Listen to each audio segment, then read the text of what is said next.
Арыс қалалық кәсіпкерлер кеңесінің құрамын қайта жасақтау және төраға сайлау мақсатында жиын өтті. Кеңес құрамы өзгерді ме? Ал төраға Әсетіллә Аппаздың орнына кім жайғасты? Әлде кәсіпкер төрағалық міндетін қайта жалғастыра ма?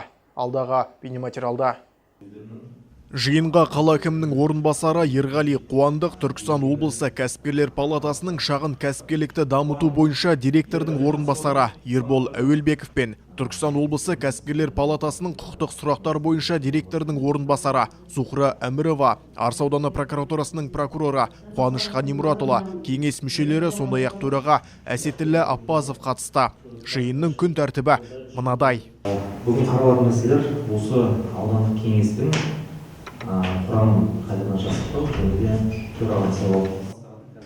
Кеңес мүшелері биылғы құрамның алдағы жылы да бірлесе отырып қарқынды жұмыс істейтінін алға тартты.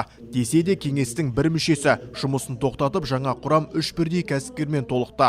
Бұрын кеңес құрамына 7 кәсіпкер мүшелік етсе, жаңа құрамның саны 9-ға жетті. Ал төрағаға келсе, кеңес мүшелері бір ауыздан дауыс беріп, Әсетіллә Оспанұлы өз жұмысын жалғастыратын болды. Әрмен қарай кәсіпкерлік кеңестің 2025 жылға жоспары жолға қойылды.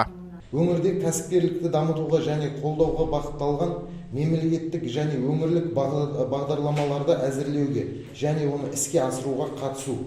Төртінші, кәсіпкерлік саласындағы құқықтық базаны жетілдіру, әкімшілік кедергілерді жою және кәсіпкерлік ахуалды жақсарту бойынша өңірлік палата ұсыныстарын дайындау.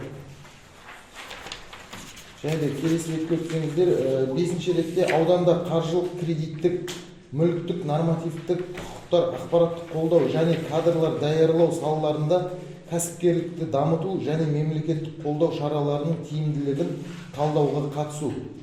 6-ші, кәсіпкерлік проблемаларды зерделеу және ауданда кәсіпкерлік қызметті ұйымдастыру кезінде туындайтын проблемаларды шешу бойынша ұсынымдар әзірлеу.